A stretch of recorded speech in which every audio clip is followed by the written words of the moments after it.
ಅದಕ್ಕೆ ಆಕರ್ಷಿತಳಾಗಿ ಆ ಭಾವಚಿತ್ರದ ಹಾಗೆ ತಾನೂ ನಿಂತ ನಾಗವಲ್ಲಿಯನ್ನ ನೋಡುತ್ತಾ ನೋಡುತ್ತಾ ಅವಳ ಕಥೆಯನ್ನ ಅವಳ ವಿಚಾರವನ್ನು ತಿಳಿಯುತ್ತಾ ನಮ್ಮ ತ್ರಿವೇಣಿ ಹಂತ ಹಂತವಾಗಿ ನಾಗವಲ್ಲಿಯಾಗುತ್ತಾ ಹಂತ ಹಂತವಾಗಿ ನಾಗವಲ್ಲಿಯೇ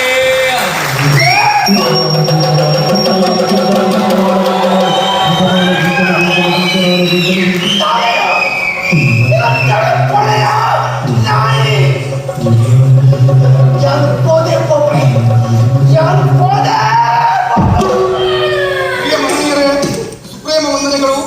ಶ್ರೀ ಸಾಕೇತರಾಯನ ಹಿರಿಯಮರಂತ ಅಭಿನಂದನೆ ಕೊಟ್ಟು ಮದುವೆ ಮಾಡಲಾಗುವುದು. ಹಾಗೆ ಸಾಕೇತರಾಯನ ಎರಡನೇ ಮಗಳಂತ ಗೋದಾವರಿಯನ್ನ ಮಾರುತಿಗೆ ಕೊಡಲಾಗುವುದು. ತಮ್ಮ ಸುಧಾರವನ್ನು ವಹಿಸುವಂತಹ ಸಾಕೇತರಾಯ, ಗ್ರಾಮಾಧಿಕಾರಿ, ಸಿಂಧು ಗ್ರಾಮ ಎಲ್ಲರೂ ಬಂದು ಸೇರಿದ್ದೀರಾ. ಸಿಹಿ ಊಟವನ್ನು ಮಾಡಿ ಹೋಗಬೇಕು ಅಂತ ತಮ್ಮಲ್ಲಿ ವಿನಂತಿಸಿಕೊಳ್ತಾ ಇದ್ದೇನೆ.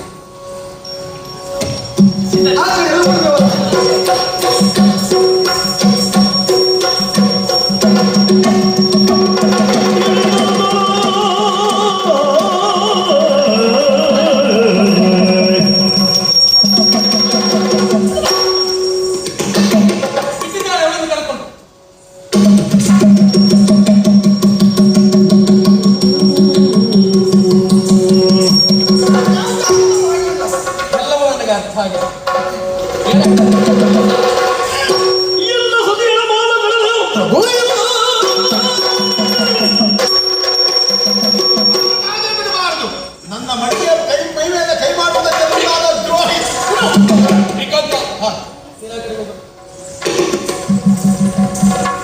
ನಾವು ಕ್ಷಮಿಸ್ತೀವಿ. ಅಪರಾಧ ಮಾಡಿದ್ರಲ್ಲ, ನಿರಪರಾಧಿಗೆ ಶಿಕ್ಷೆ ಯಾವತ್ತಿಗೂ ಆಗಬಾರದು. ಏನು ಇಲ್ಲಿವರೆಗಾಗಿ ನಿನ್ನ ಹೆಂಡತಿಯನ್ನು ಕರೆದದ್ದು ಅವಳ ಮೈ ಮೇಲೆ ಕೈ ಹಾಕಿದ ಅಂತ ತನ್ನ ಕಣ್ಣು ಸನ್ನೆಯ ಮೂಲಕವಾಗಿ ನಿಶ್ಚಿತಾರ್ಥದ ದಿವಸವೇ ಅಂದ್ರೆ ಇವತ್ತೇ ಕಣ್ಣು ಸನ್ನೆಯ ಮೂಲಕವಾಗಿ ಅವನನ್ನು ಇಲ್ಲಿಗೆ ಕರೆದುಕೊಂಡು ಬಂದವಳು ಮಿತ್ರ ದ್ರೋಹಿಯ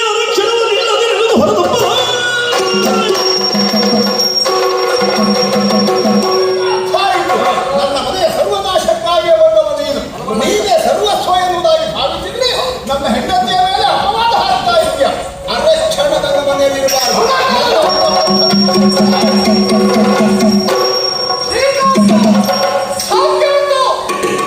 ಏನು ಮಾಡುತ್ತಾ ಇದ್ದೀರಿ ಎಂಬ ಪ್ರಜ್ಞೆ ಉಂಟ. ನೀವು ನಿಮ್ಮಂತವರು ಅಂತ ಹೇಳಿ ಕರ್ತವ್ಯ ಮಾಡ್ತೀರಿ ಎಂಬ ಹಾಗೆ ನಾನು ತಿಳಿದವನಲ್ಲ. ಮಾಡಿದ ಕಾರ್ಯ ಎಲ್ಲವೂ ನನಗೆ ಚೆನ್ನಾಗಿ ಗೊತ್ತಿದೆ. ದೀಪದ ಬುಡದಲ್ಲಿ ಕತ್ತಲೆ ಎಂಬಂತ ಮಾತನ್ನ ಸತ್ಯವಾಗಿರುವುದಕ್ಕೆ ಹೊರಟು ಅಲ್ಲದೆ ಇದ್ರೆ ವಿಜಯ ವರ್ಮರ ಯೋಗ್ಯತೆ ಏನು, ಅವರ ಮಹಿಮೆ ಏನಾದರೂ ಸ್ವಲ್ಪವಾದರೂ ಗೊತ್ತಿದೆಯಾ ನೀವು? ಮೇಘ ಮುಸುಕಿರುವ ಮಾತಾಂಡನಾಗಿಯ ಇವನ ಈಗಳೆಯದಿರಿ ಇಂದು ಬರಿದೆ. ಮೇಘ ಮುಸುಕಿರುವ ಮಾತಾಂಡನಾಗಿಯ ಇವನ ಈಗಳೆಯದಿರಿ ಇಂದು ಬರಿದೆ. ತ್ಯಾಗ ಮೂರ್ತಿ ಇವನ ಅರಿಯದಾದಿರಿ ನೀವು. ತ್ಯಾಗ ಮೂರ್ತಿ ಇವನ ಅರಿಯದಾದಿರಿ ನೀವು. ಹೀಗೆ ನುತಲರುಗಿದನು ಮದನ, ಹೀಗೆ ನುತಲರುಗಿದನು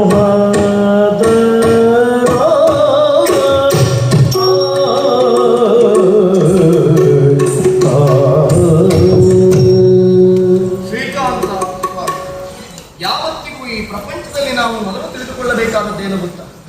ಕಾಲಿಡುವ ಪೂರ್ವದಲ್ಲಿ ಕಣ್ಣನ್ನಿಟ್ಟು ವ್ಯವಹರಿಸಬೇಕು. ದೃಷ್ಟಿ ಭೂತಾಮ್ಯ ಸೇತ್ಪಾದಂ ಎಂಬ ಹಾಗೆ. ಆದರೆ ವಿದ್ಯಾವಂತರು ಜ್ಞಾನಿಯೂ ಆಗಿರುವಂತಹ ನೀನು ಈ ವಿಷಯದಲ್ಲಿ ಸ್ವಲ್ಪ ತಪ್ಪನ್ನು ಮಾಡಿಬಿಟ್ಟೆ. ಈ ಸಾಕೇತನೇನೋ ವಿಜಯವರ್ಮರನ್ನ ನಿನ್ನೆ ಮೊನ್ನೆಯಿಂದ ನೋಡ್ತಾ ಇದ್ದಾನೆ ಅಷ್ಟೇ. ಆದ್ರೆ ನೀನು ಹಾಗಲ್ಲ. ವಿಜಯವರ್ಮರ ಬಾಲ್ಯದ ಒಡನಾಡಿ ಅವರ ಮಹಿಮೆ ಏನು ಎಂಬುದರ ಬಗ್ಗೆ ಚೆನ್ನಾಗಿ ಅರಿವನ್ನು ಹೊಂದಿರಬೇಕಾದ ವ್ಯಕ್ತಿ ನೀನಾಗ. ಆದರೆ ನೀನಿಂತ ಹೇಯ ಕೃತ್ಯವನ್ನು ಎಸಗಿ ಬಿಡುತ್ತಿ ಎಂಬ ಹಾಗೆ ನಾನು ಖಂಡಿತವಾಗಿಯೂ ಯೋಚಿಸಿರಲಿಲ್ಲ. ಹಾಗಿದ್ರೆ ಇದಕ್ಕೆಲ್ಲ ಕಾರಣ ಏನೆಂಬುದನ್ನು ನಾನು ಸೂಕ್ಷ್ಮವಾಗಿ ಅರ್ಥವಿಸಿಕೊಂಡಿದ್ದೇನೆ. ನಿಮಗೆ ಹೀಗೆ ಹೇಳಿದ್ರೆ ಅರ್ಥವಾಗಲಿಕ್ಕಿಲ್ಲ. ವಿಜಯವರ್ಮರು ಏನು ಎಂಬುದನ್ನು ನನ್ನ ಜೀವನದಲ್ಲಿ ನಡೆದಿರುವಂತಹ ಘಟನೆಗಳನ್ನೇ ಆಧಾರವಾಗಿ ನಿಮಗೆ ಕೊಟ್ಟರೆ ಮಾತ್ರ ಅರ್ಥವಾಗುತ್ತದೆ. ಮನೋಶಾಸ್ತ್ರಜ್ಞದ ಕುರಿತಾಗಿ ನಮ್ಮ ಅಂತರಂಗದಲ್ಲಿ ಒಡಮೂಡಿರುವಂತಹ ಅದೆಷ್ಟೋ ಕ್ಲಿಷ್ಟಕರವಾಗಿರುವಂತಹ ಪ್ರಶ್ನೆಗಳು, ಅದನ್ನ ಪರಿಹರಿಸಿಕೊಳ್ಳಬೇಕು ಎಂಬಂತಹ ಉದ್ದೇಶಕ್ಕಾಗಿ ಎಷ್ಟು ಗ್ರಂಥಾಲಯವನ್ನು ಹೋಗಿ ಅದಷ್ಟು ದೇಶವನ್ನು ಸುತ್ತಿದೆ ನಾನು.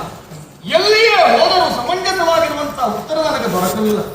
ಸಮಾಧಾನವಾಗದ ನಾನು ಹುಡುಕುತ್ತಾ ಸೇರಿದ್ದು ತಕ್ಷಶಿಲೆಯ ಗ್ರಂಥಾಲಯ ಒಂದನ್ನು ಹುಟ್ಟಿ ಒಂದು ಗ್ರಂಥವನ್ನ ಬಿಡಿಸಿ ವಾಚಿಸಿದಾಗ ಅದೆಷ್ಟೋ ಕಠಿಣವಾಗಿರುವಂತಹ ನನ್ನ ಪ್ರಶ್ನೆಗಳಿಗೆ ಸಮಾಧಾನವಾಗುವಂತಹ ಉತ್ತರ ದೊರಕಿತು. ಆಗ ನಾನು ಎಷ್ಟು ಸಂತೋಷವನ್ನು ಪಟ್ಟೆ. ಈ ಗ್ರಂಥವನ್ನ ರಚಿಸಿರುವಂತ ಆ ಮಹಾತ್ಮ ಯಾರು ಎಂಬ ಹಾಗೆ ಯೋಚಿಸುವುದಕ್ಕೆ ಹೊರಟಾಗ ನನಗರ್ಥವಾಗಿರುವಂತಹ ವಿಷಯ, ಆ ಗ್ರಂಥವನ್ನ ರಚಿಸಿದವರು ಬೇರೆ ಯಾರ್ಯಾರು ಅಲ್ಲ, ಇದೇ ವಿಜಯವರ್ಮರು ಎಂಬ ಹಾಗೆ. ಹಾಗಾಗಿಯೇ ನಿಮ್ಮ ಮನೆಗೆ ಆ ಹೊತ್ತು ನಾನು ಬಂದಂತಹ ಸಂದರ್ಭದಲ್ಲಿ ವಿಜಯವರ್ಮರು ಮನೋಶಾಸ್ತ್ರಜ್ಞರು ಅಂತ ಹೇಳಿದಾಗ ಬಹಳ ಸಮಾಧಾನವನ್ನು ಪಟ್ಟಿದ್ದೆ. ಇಂತಹ ಮಹಾತ್ಮರ ಜೊತೆಯಲ್ಲಿ ಒಡನಾಡುವಂತಹ ಸೌಭಾಗ್ಯ ನನ್ನ ಪಾಲಿಗೆ ದೊರಕಿತಲ್ಲ ಎಂಬ ಹಾಗೆ ನಾನು ಹೆಮ್ಮೆಯಿಂದ ಬೀಗಿದ್ದೆ. ನಿಮ್ಗೆ ಯಾಕೆ ಅರ್ಥ ಆಗಲಿಲ್ಲ? ಕೆಲವೊಮ್ಮೆ ಸೂರ್ಯನಿಗೂ ಮೋಡಗಳು ಮರೆಯಾಗಿ ಬಂದು ಬಿಡುತ್ತದೆ. ಆಗ ನಮಗೆ ಕತ್ತಲೆಯಾಗಿರುವಂತಹ ಭ್ರಮೆ ಉಂಟಾಗುತ್ತದೆ. ಅದರ ಅರ್ಥ ಸೂರ್ಯನೇ ಇಲ್ಲ ಅಂತಲ್ವಲ್ಲ, ಅರೆಕಾಲದ ಭ್ರಮೆಯಷ್ಟೇ ಅದು. ಇವರ ಪರಿಸ್ಥಿತಿಯೂ ಹಾಗೆ, ಮೋಡ ಮುಸುಕಿದ ಮಾರ್ಥಾಂಡ ರೀತ. ಅನುಮಾನವೇ ಇಲ್ಲ, ಇಂಥವರನ್ನ ಹೀಗಳೆಯುವುದು ನಿನ್ನಂತವರಿಗೆ ಶೋಭಾಯಮಾನವಾದದ್ದಲ್ಲ. ಇನ್ನಾದರೂ ನಿನ್ನ ತಪ್ಪನ್ನ ಅರಿತುಕೊಂಡು ಅವರ ಬಗ್ಗೆ ಚೆನ್ನಾಗಿ ತಿಳಿದುಕೊ. ವಿಜಯವರ್ಮರೇ, ನಿಜವಾಗಿ ನಿಮ್ಮಲ್ಲಿ ನಾನು ಕ್ಷಮೆಯನ್ನು ಕೇಳ್ತೀನಿ. ನೀವೇನು ನಿಮ್ಮ ಯೋಗ್ಯತೆ ಏನು ಎಂಬುದನ್ನ ಚೆನ್ನಾಗಿ ಬಲ್ಲವನ. ಆದ್ರೆ ಏನು ಮಾಡೋಣ, ಮಂದಮತಿಗಳು ಅರಿಯದೆ ಇಂಥ ಹೇಯ ಕಾರ್ಯವನ್ನು ಎಸಗಿಬಿಟ್ಟಿದ್ದಾರೆ ನೋಡಿ. ಆ ಮತ್ತು ಹೊಳೆಯ ತೀರದಲ್ಲಿ ನನಗೆ ನೀವು ಆಡಿರುವಂತ ಅದೆಷ್ಟೋ ಸತ್ಯಗಳನ್ನು ಇವರಿಗೂ ಮನಂಬುಟ್ಟುವ ಹಾಗೆ ನೀವೇ ಹೇಳಬೇಕು. ಇಲ್ಲಿ ನಡೆಯುವ ಸಮಸ್ಯೆ ಏನೆಂಬುದನ್ನು ನೀನು ಚೆನ್ನಾಗಿ ತಿಳಿದುಕೊಳ್ಳಬೇಕು. ಇನ್ನಿಂತಹ ತಪ್ಪನ್ನು ಮಾಡಬೇಡಿ. ಸಾಕೇತ ತಪ್ಪಾಗಿ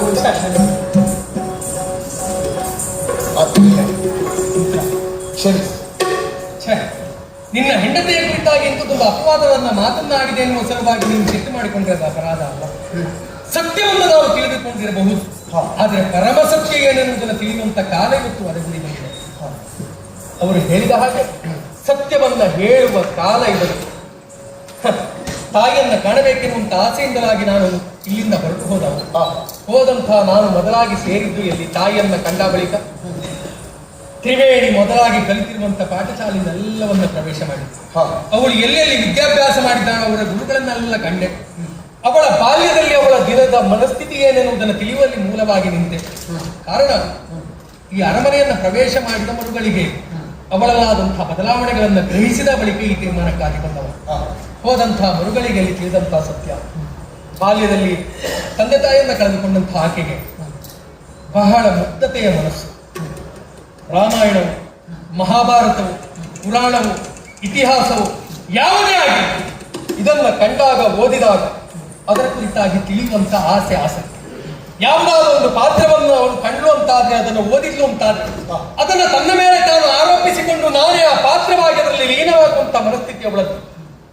ಯಾವಾಗ ಅವಳನ್ನು ಕೈ ಹಿಡಿದು ನೀ ಅರಮನೆಗೆ ಕರೆತಂದಿಯೋ, ಸಾಕೇತರು ಹೇಳಿದ ಹಾಗೆ ಮಹಡಿಯ ಮೇಲಿನ ವಿಚಾರವಾಗಿ ಅವಳ ಮನಸ್ಸಿನಲ್ಲಿ ಹಾಗೆಯೇ ಕುಳಿತುಕೊಂಡಿತ್ತು.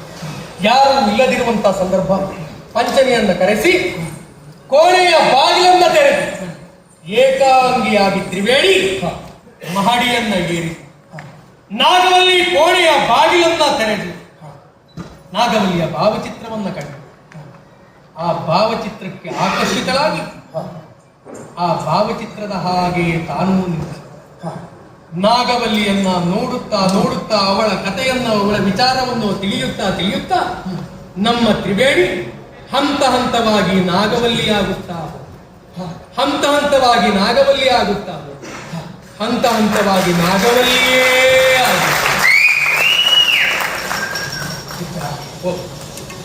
ಈ ಯಾವ ವಿಚಾರವನ್ನು ನಾನು ಗ್ರಹಿಸಲಿಲ್ಲ.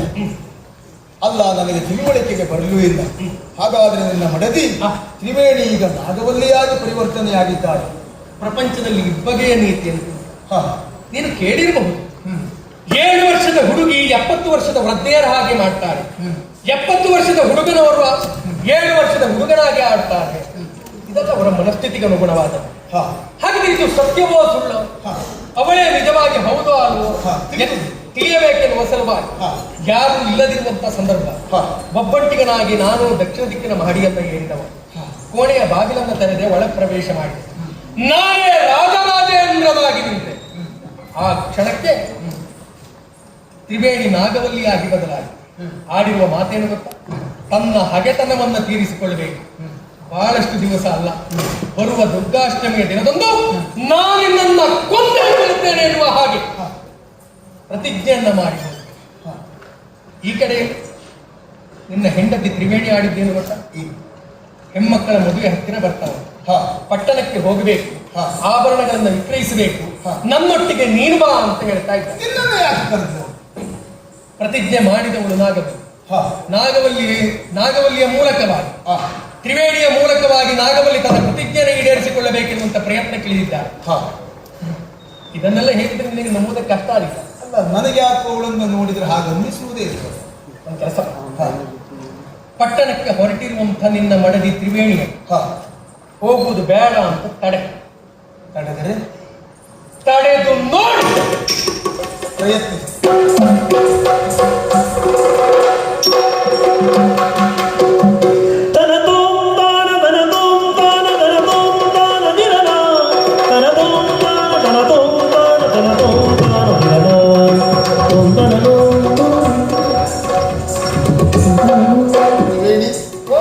ಏನಿದು ಬಹಳ ಉತ್ಸಾಹದಲ್ಲಿದ್ದಾಗುಂಟಲ್ಲ? ಅದು ಪಟ್ಟಣಕ್ಕೆ ಹೊರಟಿದ್ದು. ಪಟ್ಟಣ ಒಬ್ಬಳೆ ಅಲ್ಲಪ್ಪ, ಮತ್ತೆ ಒಡವೆಯನ್ನು ವಿಕ್ರಯಿಸುವುದಕ್ಕೆ ಬೇಕಾಗಿ ವಿಜಯ ಬರ್ತಾನೆ ಅಂತ ಹೇಳಿದ್ದಾನೆ. ವಿಜಯ್ ಅವನಿಂದ ಹೋಗಿ ಬರ್ತೇನೆ. ವಿಜಯನೊಟ್ಟಿಗೆ ನೀನು ಹೋಗು. ಹೌದು, ನಿನ್ನ ಗಂಡ ನಾನಿದ್ದೇನೆ. ನಾನು ನೀನು ಜೊತೆಯಾಗಿ ಹೋಗಬೇಕು ಬಿಟ್ಟರೆ ಅವನ ಜೊತೆಯಾಗಿ ಹೋಗುವುದು ನನಗೆ ಯಾಕೋ ಇಷ್ಟ ಇಲ್ಲ. ವಿಜಯನ ಬಗ್ಗೆ ಅನ್ಯಥಾ ಭಾವ ಯಾಕೆ? ನನ್ನ ಸಹೋದರ ಇದ್ದಾಗ ಅಲ್ವೇ ಭಾವನೆ ಪ್ರಧಾನ ಅಲ್ಲ, ನನಗೆ ಯಾಕೋ ಸರಿ ಅನ್ನಿಸುವುದಿಲ್ಲ. ನೀನು ನನ್ನ ಹೆಂಡತಿದ್ದಾನೆ, ನನ್ನ ಜೊತೆಯೇ ಬರಬೇಕು. ನಾನು ವಿಜಯನಿಗೆ ಮಾತು ಕೊಟ್ಟಿದ್ದೇನೆ. ನೀನು ನನ್ನ ಜೊತೆಗೆ ಬರಬೇಕು ಅಂತ ನಾನು ಹೇಳ್ತಾ ಇದ್ದೇನೆ. ನನಗೆ ವಿಜಯನೊಟ್ಟಿಗೆ ಬೇಡ ಅಂತ ಹೇಳ್ತಾ ಇದ್ದೇನೆ. ಬೇಡ ಅಂತ ಹೇಳ್ತಾ ಇದ್ದೇನೆ. ಬೇಡ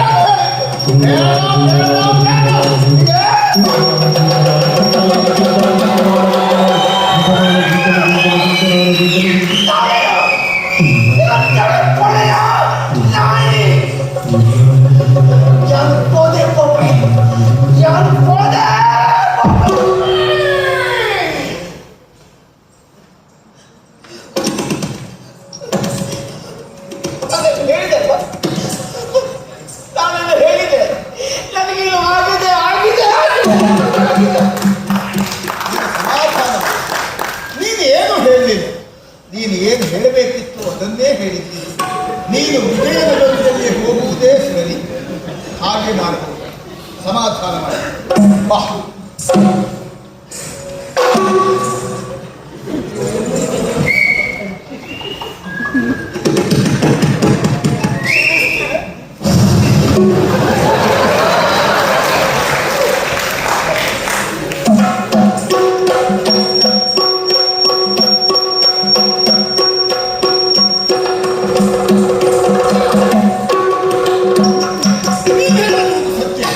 ಹೋಗಿ ತ್ರಿವೇಣಿಯನ್ನು ತಡೆದು ವಿಜಯನೊಂದಿಗೆ ಹೋಗಬಾರದು ಎಂಬುದಾಗಿ ಎಚ್ಚರಿಸಿದೆ. ಪರಿಣಾಮ ಇದ್ದಕ್ಕಿದ್ದ ಹಾಗೆ ತ್ರಿವೇಣಿ ನಾಗವಲ್ಲಿಯಾಗಿ ಪರಿವರ್ತನೆಗೊಂಡಳು.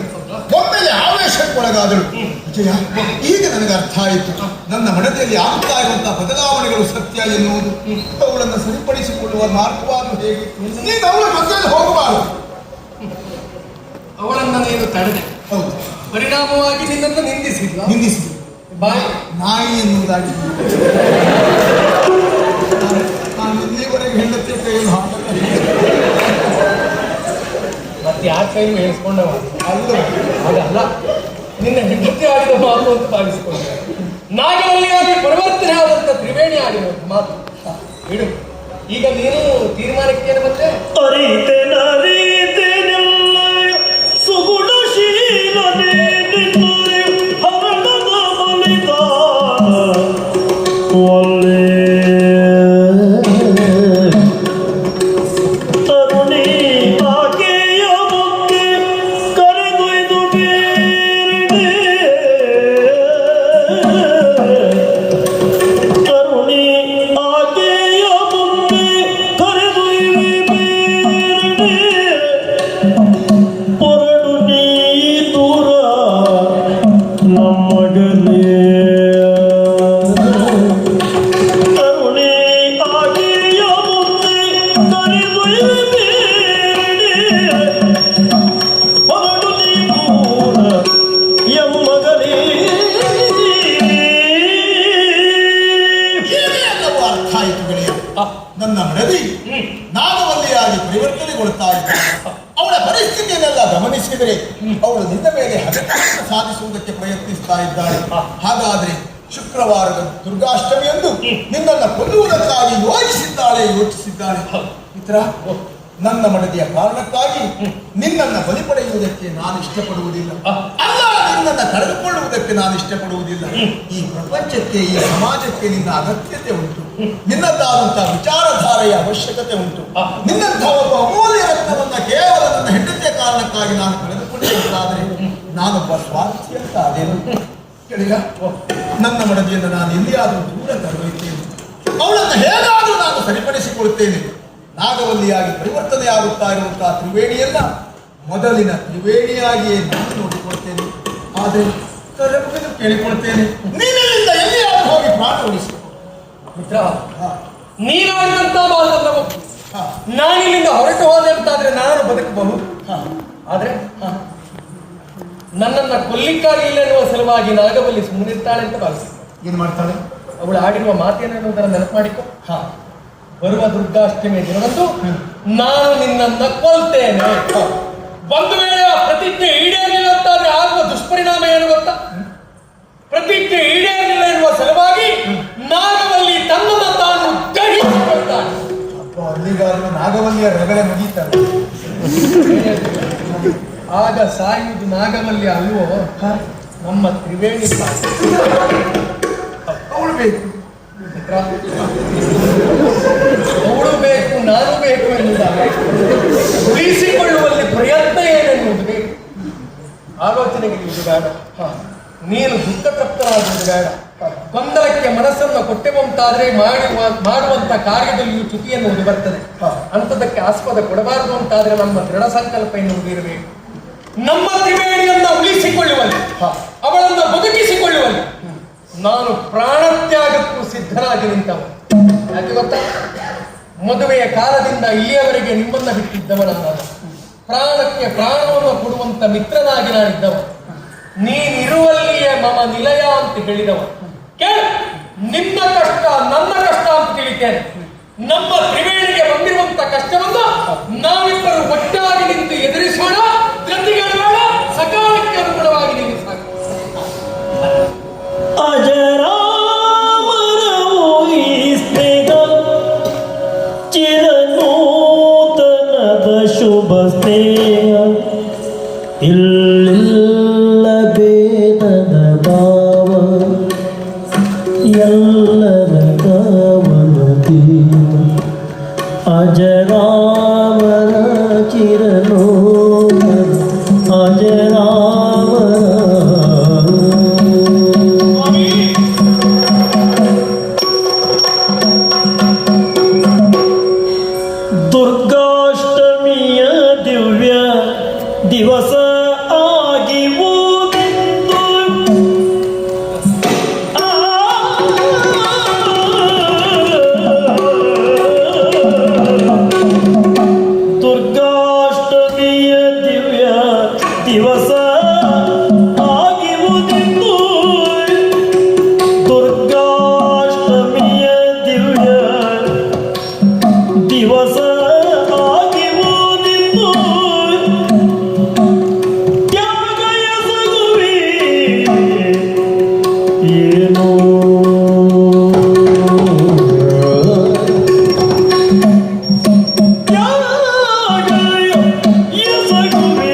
ಹೀಗೆ ಊರೇ ಹಬ್ಬವಾಗಿ ಸಡಗರದಿಂದ ಆಚರಿಸುತ್ತಾ ಇದ್ದಾರೆ. ಆದರೆ ಏನು ಮಾಡಿ? ನನ್ನ ಮನಸ್ಸು ಮಾತ್ರ ಸ್ಮಶಾನ ಮೌನವಾಗಿ ಬಿಟ್ಟಿದೆ. ಕಾರಣ ನನಗೆ ತಿಳಿಯದೇ ಹೋದದ್ದೇನೂ ಅಲ್ಲ. ನಾಗವಲ್ಲಿಯಾಗಿ ಬದಲಾಗಿರುವಂತಹ ತ್ರಿವೇಣಿ ನಿಮ್ಮನ್ನೇ ರಾಜರಾಜೇಂದ್ರ ಭೂಪಾಲ ಎಂಬ ಹಾಗೆ ಭ್ರಮಿಸಿದ್ದಾರೆ. ಪ್ರತಿಜ್ಞೆಯನ್ನು ಮಾಡಿಬಿಟ್ಟಿದ್ದಾರೆ. ಈ ಶುಕ್ರವಾರ ದುರ್ಗಾಷ್ಟಮಿಯ ದಿವಸ ನಿಮ್ಮನ್ನ ಕೊಲ್ಲಬೇಕು ಎಂಬ ಹಾಗೆ ಅವಳು ಈಗಾಗಲೇ ಸಂಕಲ್ಪಿಸಿಯೂ ಆಗಿದೆ. ನಾನು ಯೋಚಿಸುತ್ತಾ ಇರುವುದು ಅದನ್ನಲ್ಲ. ಒಬ್ಬಳು ಯತಶ್ಚಿತ್ ಹೆಣ್ಣಿಗಾಗಿ ನೀವು ನಿಮ್ಮಂತಹ ಮಹಾಜ್ಞಾನಿಗಳು ಪ್ರಾಣಾರ್ಪಣೆ ಎಂಬಂತಹ ಮಹಾತ್ಯಾಗಕ್ಕೆ ಸಿದ್ಧರಾಗಿ ನಿಲ್ಲುವುದು ಎಷ್ಟರ ಮಟ್ಟಿಗೆ ಇದು ಎಷ್ಟರ ಮಟ್ಟಿಗೆ ಸರಿ ಎಂಬ ಖಂಡಿತವಾಗಿಯೂ ಇದು ಸಮಂಜಸವಾದದ್ದಲ್ಲ. ಒಬ್ಬಳು ಹೆಣ್ಣಿಗಾಗಿ ನೀವು ನಿಮ್ಮಂತವರು ಸಾಯ್ತೀರಿ ಅಂತಾದ್ರೆ ಖಂಡಿತವಾಗಿ ನನ್ನ ಸಹಿಸುವುದಕ್ಕೆ ನನ್ನಿಂದಲಂತೂ ಸಾಧ್ಯವೇ ಇಲ್ಲ. ಆದ್ರೆ ಒಂದಂತೂ ನನಗೆ ಅರ್ಥವಾಗುತ್ತಾ ಇಲ್ಲ, ಮುಂದಿನ ಕಥನ ಆಡಬಾರದು. ಜಗದ ನಾಟಕ ಸೂತ್ರಧಾರಿ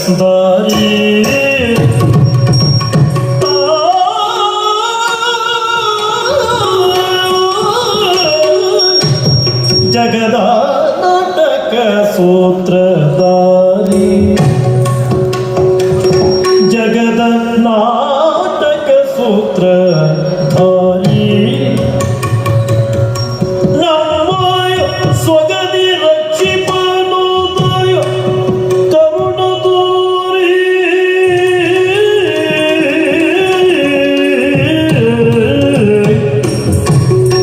ನಮ್ಮ ಸ್ವಗದಿ ರಕ್ಷಿಪ ಕರುಣ ತೋರಿ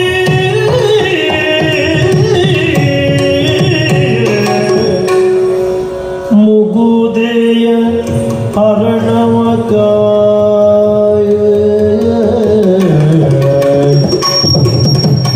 ಮುಗುದೆಯ ಹರಣವ ಕಾಯ ಮುಂದೆ ಜಗದಿ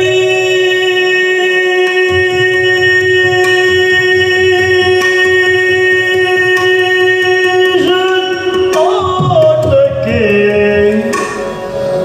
ನಾ ಮಾ ನೀ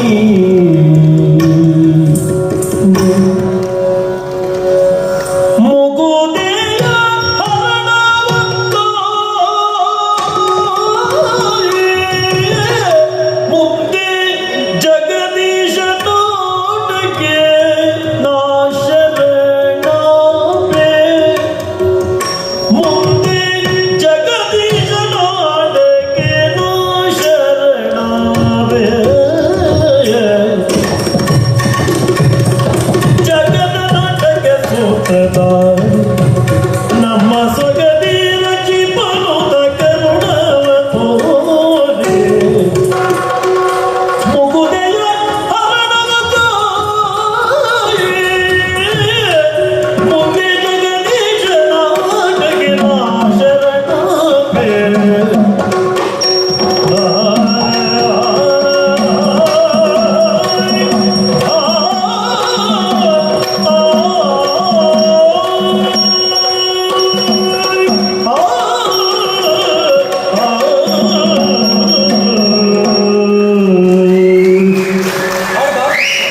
ಯಾಕೆ ಬರ್ತಾರೆ? ನೀವು ನಿಮ್ಮಂತ ಮಹಾತ್ಮರ ಬಾಯಲ್ಲಿ ಇಂಥದ್ದೊಂದು ಮಾತು ಯಾವತ್ತಿಗೂ ಸಲ್ಲ. ಏನು ತಪ್ಪಾಯಿತು ಅಂತ ಬೇಕು. ಯಕ್ಕಶ್ಚಿತ್ ಹೆಣ್ಣು ಎನ್ನುವ ಸಲುವಾಗಿ ಆಡಿಬಿಟ್ಟು ಹೆಣ್ಣಿಗೆ ಈ ಪ್ರಪಂಚದಲ್ಲಿ ಅಲ್ಲ ಈ ಭರತ ಭೂಮಿಯಲ್ಲಿ ವಿಶೇಷವಾದಂತಹ ಸ್ಥಾನಮಾನವನ್ನು ಕಲ್ಪಿಸಿಕೊಟ್ಟವರು ನಾವು ನಮ್ಮಂತವರಲ್ಲ. ಪ್ರಪಂಚದಲ್ಲಿ ವಿಶೇಷವಾದಂತಹ ಸ್ಥಾನವನ್ನು ಪಡೆದ ಹೆಣ್ಣಾದರೂ ಸಹ ಅವಳು ಕುರಿತಾಗಿ ಆಡಿರುವುದನ್ನು ಬಹಳ ಹಿಂದೆಯೇ ನಾವು ಕೇಳಿದ್ದು. ಹೆಣ್ಣನ್ನ ಉಭಯ ಕುಲೋದ್ಧಾರಿಣಿ ಅಂತೇಳಿ ಹುಟ್ಟಿದ ಮನೆಯನ್ನ ಸೇರಿದಂತಹ ಮನೆಯನ್ನ ಬೆಳಗುವಂತ ಸಾಮರ್ಥ್ಯ ಇದ್ರೆ ಹೆಣ್ಣಿಗೆ ಮಾತ್ರ. ಮದುವೆಯಾದ ಬಳಿಕ ತಂದೆಯ ಮನೆಯ ಎಲ್ಲ ಸಂಬಂಧಗಳನ್ನು ಕಳೆದು ಇನ್ನೊಬ್ಬರ ಮನೆಯನ್ನ ಸೇರಿ ಆ ಮನೆಯ ದೀಪವನ್ನು ಬೆಳಗುವುದರ ಒಟ್ಟಿಗೆ ಅವರ ವಂಶವನ್ನು ಬೆಳಗಿಸುವಲ್ಲಿ ತನ್ನ ಜೀವವನ್ನು ತೆಗೆಯುವಲ್ಲಿ ಆಕೆ ಮುಂದಾಗ್ತಾಳೆ. ಒಂದು ಮಾಂಸದ ಮುದ್ದೆಯನ್ನ ತನ್ನ ಗರ್ಭದಲ್ಲಿ ಇರಿಸಿಕೊಂಡು 9 ತಿಂಗಳವರೆಗಾಗಿ ಹೊತ್ತು ಆಮೇಲೆ ಅದನ್ನು ಪ್ರಪಂಚ ಮುಖಕ್ಕೆ ಹೆತ್ತುಕೊಟ್ಟು ಅದಕ್ಕೆ ಜೀವವನ್ನು ತುಂಬಿ ತನ್ನ ದೇಹದ ರಕ್ತವನ್ನೇ ಅದಕ್ಕೆ ಹಾಲಿನೋಪಾದಿಯಲ್ಲಿ ಉಣಿಸಿ ಕಾಲ ಕಾಲಕ್ಕೆ ಬೇಕಾದಂಥ ಉನ್ನತವಾದಂತಹ ಸಂಸ್ಕಾರವನ್ನು ಕೊಟ್ಟು ಎದೆ ಎತ್ತರಕ್ಕೆ ಬೆಳೆದು ನಿಲ್ಲಿಸಿ ಪ್ರಪಂಚದಲ್ಲಿ ಒಬ್ಬ ಸಮರ್ಥ ಎನ್ನುವ ಹಾಗೆ ತೋರಿಸಿಕೊಡುವ ಸಾಮರ್ಥ್ಯ ಇರುವುದು ಹೆಣ್ಣಿಗಲ್ಲದೆ ಪ್ರಪಂಚದಲ್ಲಿ ಮತ್ತೊಬ್ಬರಿಗಲ್ಲ ಅಂತ ಹೆಣ್ಣಿನ ಕುರಿತಾಗಿ ಇಂಥದ್ದೊಂದು ಮಾತು ಸಲ್ಲ. ಅವಳ ರಕ್ಷಣೆಗಾಗಿ ನಾನು ಸಾಯುವುದು ಸರಿಯೋ ಅಂತ ಪ್ರಶ್ನೆ ಮಾಡ್ತೇನೆ. ಸರಿಯೇ ಎನ್ನುವುದನ್ನು ನಾನು ಸಮರ್ಥಿಸಿಕೊಳ್ತೇನೆ. ಯಾಕೆ ಗೊತ್ತಾ? ಯಾಕೆ ನಾನೊಬ್ಬ ವೈದ್ಯನಾಗಿ ನಾನು ಮಾಡಲೇಬೇಕಾದಂಥ ತ್ರಿವೇಣಿ ಅವಳೊಬ್ಬಳು ರೋಗಿ. ಈ ವೈದ್ಯನಿದ್ದಲ್ಲಿಗೆ ಬಂದವಳು ಆಗಿ ನಾನೊಬ್ಬ ವೈದ್ಯನಾಗಿ ನನ್ನ ರೋಗಿಯ ರಕ್ಷಣೆಗಾಗಿ ಅವಳ ಪ್ರಾಣವನ್ನು ಉಳಿಸಿಕೊಳ್ಳುವುದಕ್ಕಾಗಿ ನನ್ನ ಪ್ರಾಣವನ್ನೇ ಪಣವಾಗಿರುವ ಯೋಗ್ಯವಾದಂಥ ವೈದ್ಯನ ಕರ್ತವ್ಯ. ಆ ನೆಲೆಯಲ್ಲಿ ನಾನು ನಿಮಗೆ ಸರಿಯುವುದಿಲ್ಲ ಸ್ವಾಮಿ. ಈ ಪ್ರಪಂಚದಲ್ಲಿರುವಂಥ ಪ್ರತಿಯೊಂದು ಜೀವಿಯನ್ನ ಆಡಿಸುವ ಯಾರು ಅಂತ ಕೇಳಿದ್ರೆ ಅವ ಭಗವಂತ ಸೂತ್ರದ. ಅವ ಆಡಿಸಿದ ಹಾಗೆ, ಅವ ಕುಣಿಸಿದ ಹಾಗೆ, ಅವ ನಲಿಸಿದ ಹಾಗೆ, ಅವ ಅಳಿಸಿದ ಹಾಗೆ ಕಾಲ ಕಾಲಕ್ಕೆ ಏನನ್ನು ಕೊಡಬೇಕು ಏನನ್ನ ಕೊಡಬಾರದು ಎನ್ನುವ ಎಲ್ಲವನ್ನ ಸೂಕ್ಷ್ಮವಾಗಿ ತಿಳಿದು ನಮ್ಮನ್ನ ಮುನ್ನಡೆಸುವ ಯಾರು ಅಂತ ಕೇಳಿದ್ರೆ ಆ ಭಗವಂತ. ಅವ ನಮ್ಮನ್ನ ಇದೇ ರೀತಿಯಾಗಿ ಮುಂದೆ ಆಡಿಸುತ್ತಾ ಆಡಿಸುತ್ತಾ ಹೋಗ್ತಾನೆ ಅಂತಾನೆ. ಅಂತಿಮ ತೀರ್ಮಾನ ಏನೆನ್ನುವುದನ್ನು ತಿಳಿದುಕೊಂಡವ ತಾನು. ಅವ ಹೇಗೆ ಆಡಿಸ್ತಾನೋ ಅವನ ಆಟಕ್ಕೆ ಅಂತಿಮದಲ್ಲಿ ನಾನು ಶರಣಾಗಿಯೇ ಶರಣ. ವಿಜಯವರ್ಧನೆ, ನಿಜವಾಗಿಯೂ ನಿಮ್ಮ ಮಾತಿಗೆ ನಾನು ಶರಣಾಗಿಬಿಟ್ಟೆ. ನಿಮ್ಮ ಹೃದಯ ವಿಶಾಲತೆಗೆ ನಾನು ಸೋತು ಬಿಟ್ಟೆ. ನೀವು ಆಡಿರುವಂತಹ ಮಾತುಗಳನ್ನ ಕೇಳಿದಾಗ ನನಗೆ ಅನ್ನಿಸುತ್ತಾ ಇದೆ, ನಮ್ಮಂತವರ ಬಾಯಿಂದಲೂ ಹೆಣ್ಣಿಗೆ ಯಕೃಷ್ಟಿತ್ತೆಂಬಂತಹ ಶಬ್ದ ಪ್ರಯೋಗ ಇದು ಎಷ್ಟರ ಮಟ್ಟಿಗೆ ಸರಿ ಎಂಬ ಹಾಗೆ. ಇದರ ಅರ್ಥ ಹೆಣ್ಣಿನ ಮಹಿಮೆಯನ್ನೆಂಬುದನ್ನು ಅರಿಯದೆ ನಾನು ಆಡಿದಂತ ದಡ್ಡ ಅಂತ ತಿಳಿಯಬೇಡಿ. ಹೆಣ್ಣಿನ ಕುರಿತಾಗಿ ಖಂಡಿತವಾಗಿಯೂ ನನಗೂ ಗೌರವ ಎಂಬುದು ಉಂಟು. ಆದರೆ ಒಬ್ಬಳು ಹೆಣ್ಣಿನ ಸಲುವಾಗಿ ನೀವು ನಿಮ್ಮಂತಹ ಮಹಾಜ್ಞಾನಿಗಳನ್ನ ನಾವು ಒಮ್ಮೆ ಕಳೆದುಕೊಂಡದ್ದೇ ಹೌದು ಅಂತಾದ್ರೆ ನಿಮ್ಮಂತವರು ಮತ್ತೆ ನಮಗೆ ಸಿಕ್ಕಿಯವರ ಇದು ನನ್ನ ಮನದಲ್ಲಿ ಒಡಗೂಡಿರುವಂತಹ ಪ್ರಶ್ನೆ. ಹಾಗಾಗಿ ನನ್ನ ಬಾಯಿಂದ ಇಂಥ ಮಾತುಗಳು ಹೊರಬರುವುದಕ್ಕೆ ಸಾಧ್ಯವಾಗಿ ಹೋಯಿತು ಇದೆ. ಆದರೆ ಖಂಡಿತವಾಗಿ ಈ ಕಾಲಕ್ಕೆ ನಿಮ್ಮಲ್ಲಿ ನಾನು ಕ್ಷಮೆಯನ್ನು ಕೇಳ್ತಾ ಇದ್ದೇನೆ. ನಿಮ್ಮ ಮನಸ್ಸೇನೆಂಬುದು, ನಿಮ್ಮ ಗುಣ ಏನೆಂಬುದು ನಿಮ್ಮ ಮಾತಿನ ಮೂಲಕವಾಗಿ ನಾನು ಅರ್ಥೈಸಿಕೊಂಡೆ. ಗಂಧದ ಮರವನ್ನ ಒಬ್ಬಾತ ಕಡಿಯುವುದಕ್ಕೆ ಮುಂದಾದಾಗಲೂ ಆ ಗಂಧದ ಮರ ಕಡಿದ ವ್ಯಕ್ತಿಗೂ ಸುವಾಸನೆಯನ್ನೇ ಹೊರಸೂಸುತ್ತದೆ ವಿನಃ ಯಾವ ಕಾಲಕ್ಕೂ ಕೆಟ್ಟ ವಾಸನೆಯನ್ನು ಹೊರಸೂಸುವುದಿಲ್ಲ. ಅಂತ ಗಂಧದ ಮರದಂತ ವ್ಯಕ್ತಿತ್ವ ನಿಮ್ಮದು. ಊರೂರು ತಿರುಗಿ ಕಸ ಕಟ್ಟಿಗಳನ್ನ ಮೆಂದಂತ ಗೋವೊಂದು ಕೊಟ್ಟಿಗೆಯನ್ನು ಬಂದು ಸೇರುತ್ತದೆ. ಬಂದ ಗೋವನ್ನ ಕಡಿಯುವುದಕ್ಕೆ ಒಬ್ಬ ದುಷ್ಟ ಕತ್ತಿಯನ್ನ ಎತ್ತಿ ಅವರ ಎದುರುಗಡೆಯಲ್ಲಿ ನಿಂತಾಗ ಹೋಗಿ ಹಾಲನ್ನ ಕರೆಯುವುದಕ್ಕೆ ಪ್ರಯತ್ನಿಸಿದ ಅಂತಾದ್ರೆ ಆ ಗೋಮಾತೆ ತನ್ನನ್ನ ಕಡಿಯುವುದಕ್ಕೆ ಬಂದಿರುವಂತಹ ವ್ಯಕ್ತಿಗೂ ಕೂಡ ಅಮೃತೋಪಮಯವಾಗಿರುವಂತಹ ಕ್ಷೀರವನ್ನೇ ಕೊಡುತ್ತದೆಯೇ ವಿನಃ ವಿಷವನ್ನಂತೂ ಅಲ್ಲವೇ ಅಲ್ಲ. ಅಂತ ಗೋವಿನಂತ ವ್ಯಕ್ತಿತ್ವದವರು ನೀವು ಅಂತ ನನಗೆ ಅರ್ಥವಾಯಿತು. ಪ್ರತಿಫಲದ ಅಪೇಕ್ಷೆಯನ್ನ ಎಸಗದೆ ಕೇವಲ ನಿಷ್ಕಾಮ ಕರ್ಮಗಳನ್ನ ಮಾಡುವ ಮೂಲಕವಾಗಿ ಸ್ಥೂಲವಾಗಿರುವಂತಹ ಮೋಕ್ಷವನ್ನ ಬಯಸುವುದಕ್ಕೆ ಸಾಧ್ಯ ಎಂಬುದನ್ನು ಲೋಕಮುಖಕ್ಕೆ ತಿಳಿಸಿಕೊಡುವುದಕ್ಕೆ ಬಂದಂತಹ ಮಹಾಪುರುಷ ನೀವು ಎಂಬುದರಲ್ಲಿ ಸಂಶಯವಿಲ್ಲ. ಆಗಲಿ ಲೋಕದಲ್ಲಿ ಒಂದು ಮಾತುಂಟಲ್ಲ, ಸಪ್ತಮಂ ದೈವ ಚಿಂತನಂ ಎಂಬ ಹಾಗೆ ನಮ್ಮ ಪ್ರಯತ್ನವನ್ನ ನಾವು ಮಾಡುವ ಧಾರ್ಮಿಕವಾಗಿರುವಂತಹ ಎಲ್ಲ ಪ್ರಯತ್ನಗಳನ್ನ ಕಾರ್ಯಗಳನ್ನ ನಾನು ಸಫಲಗೊಳಿಸುವುದಕ್ಕೆ ಯತ್ನಿಸುತ್ತೇನೆ. ವೈದ್ಯಕೀಯವಾಗಿ ಏನೇನು ಆಗಬೇಕು ಅದನ್ನು ನಾನು ಸಿದ್ಧತೆ ಮಾಡಿ ಸರಿ, ಎಲ್ಲವೂ ದೈವ ಇಚ್ಛೆಯಂತೆ ಆಯುಷ್ಮಾನ್ ಆಯುಷ್ಮಾನ್ ಭವ, ಆಯುಷ್ಮಾನ್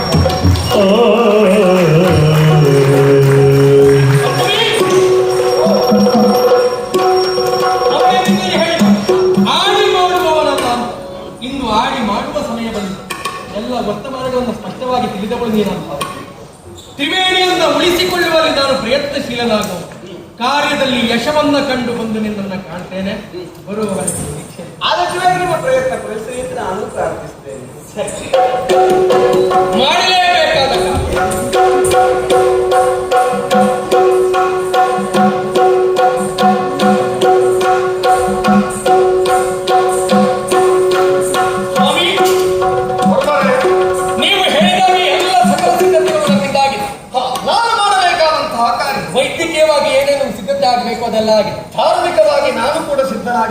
ಮೊದಲಾಗಿ ಮಾಡಬೇಕಾದ ನಿಮ್ಮ ಶಿಷ್ಯಂದಿರಿಂದ ಶಿಷ್ಯಂದಿರ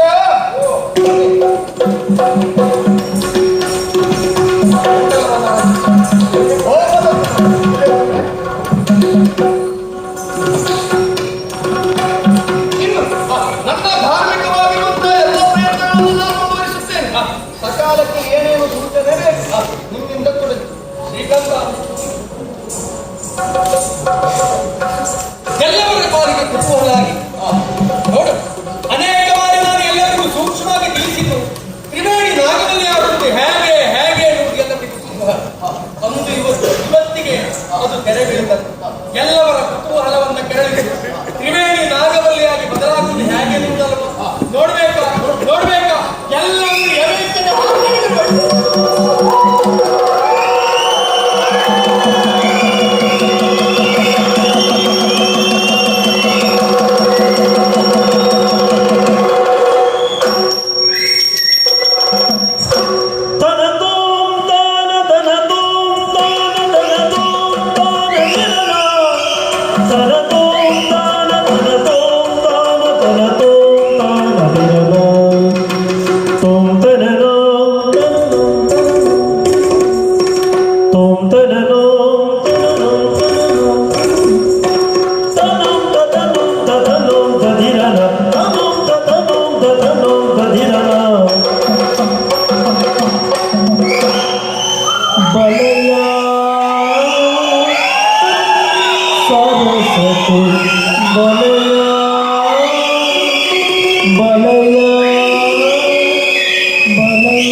ಜನುಮವೆ ಕಳೆಯಲ್ಲಿ ಯುಗ ಯುಗ ಉರುಳಲಿ ನಮ್ಮಿ ಭಕ್ತರ ಹಗಲನೆ ಉರುಳಲಿ ಜನುಮವೆ ಕಳೆಯಲ್ಲಿ ಯುಗ ಯುಗ ಉರುಳಲಿ ನಮ್ಮಿ ಭಕ್ತರ ಹಗಲನೆ ಉಳಿ ನೀನೇ ಜೀವ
ರಾಜಾಧಿರಾಜ ರಾಜಮಾರ್ತಾಂಡ ತೇಜ ಅರಿತಿಮಿರ ಮಾರ್ತಾಂಡ ಕದನ ಕೋಲಾಹಲ ಬಹುಪರಾಕು ಬಹುಪರಾಕು ಬಹುಪರಾಕು ಹೌಲ ಹೌಲ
ಹೇಳುವುದಿಲ್ವೋ ಹೇಳುವುದಿಲ್ವೋ ಹೇಳುವುದಿಲ್ವೋ ಯಾರು ನೀನೆ ನೀನೆ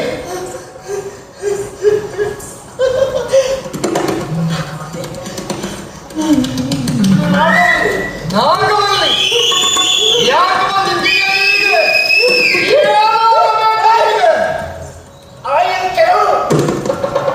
ಅವನನ್ನ ಕೊಲ್ಲಬೇಕು. ಯಾಕಷ್ಟು ದ್ವೇಷ ನಿನಗೆ ಅವನ ಮೇಲೆ? ಎಲ್ಲಿ ಮೂರ್ಖತಾಯಿ ಕತ್ತಲೆ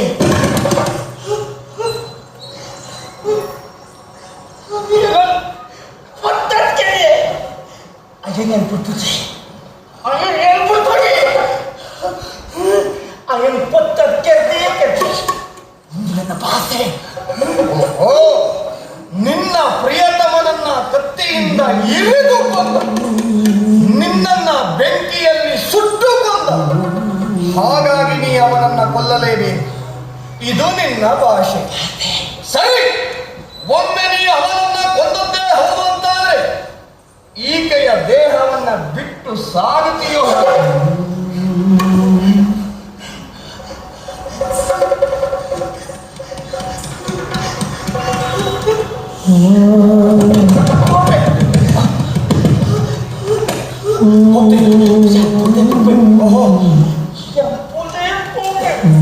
ಸರಿ, ನಿನಗಿರುವ ದ್ವೇಷ ತೀರಿದ ಮೇಲೆ ನೀನು ಯಾವ ಕಾರಣಕ್ಕೂ ಇವಳ ಪಕ್ಕದಲ್ಲಿರಬಾರದು. ನೀನು ಹೋಗ್ತೀಯ ಅಂತಾದ್ರೆ ಅವನನ್ನ ಕೊಲ್ಲುವ ವ್ಯವಸ್ಥೆಯನ್ನು ನಾನು ಮಾಡಿಸಿಕೊಡ್ತೀನಿ. ಯಾರಲ್ಲಿ ಅವನ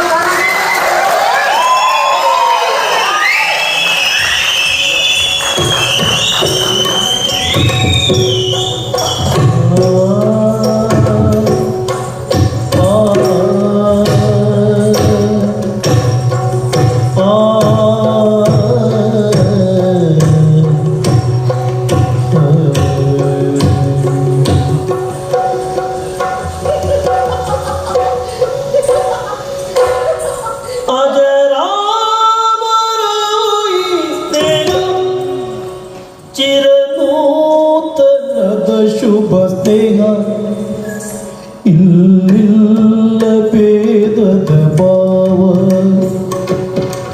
ಎಲ್ಲರ ಕಾವನು ದೇವ ಅಜರಾವರ ಚಿರನೂತನ ಅಜರಾವರು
ಹಸ್ತ ಬಿಲ್ಲ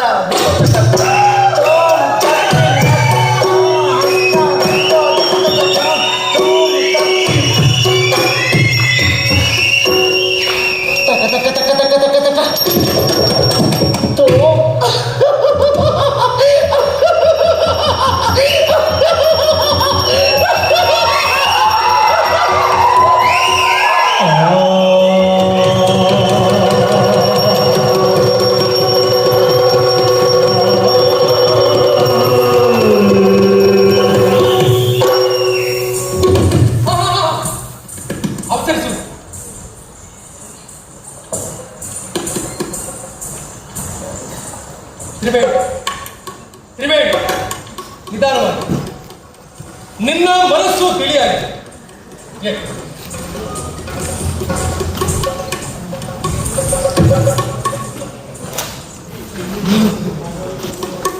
ನೀನು ತ್ರಿವೇಣಿ ಮಾತು, ನಿನ್ನ ಮೈ ಮನಸ್ಸು ಹಗುರಾಗಿ ನಿಧಾನವಾಗಿ ಕಂಡನಿದೆ, ನಿಧಾನವಾಗಿ ಕಂಡನಿದೆ.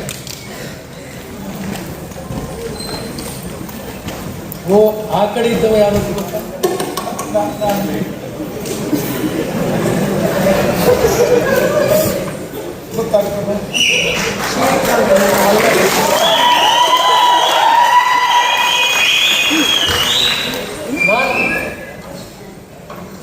ನಮ್ಮ ಬಾಲ್ಯದ ಒಡನಾಡಿ ವಿಜಯವರ್ಮ ಮುಂದೆ ಪಂಚಮಿ ಗಂಡನಾಗುವ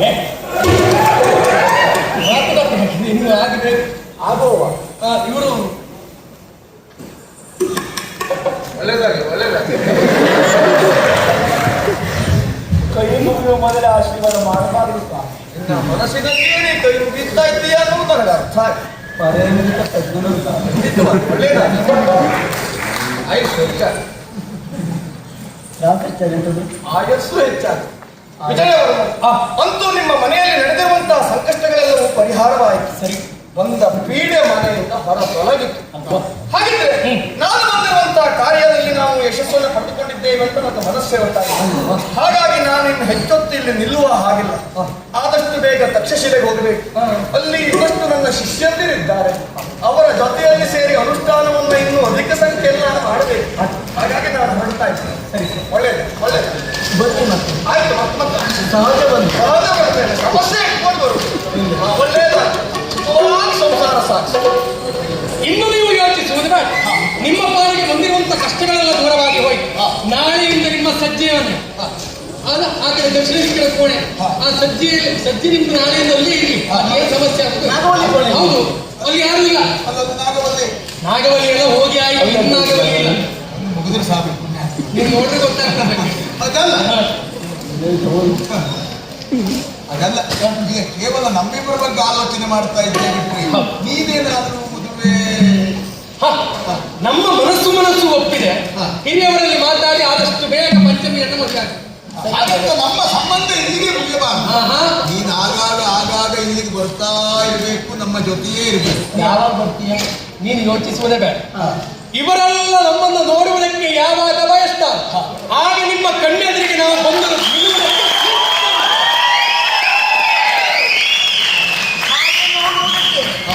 ನೀವೆಲ್ಲ ಬರ್ತೀರಿ ಅಂತಾದ್ರೆ ಆವಾಗ ನಮ್ಮ ನಿಮ್ಮ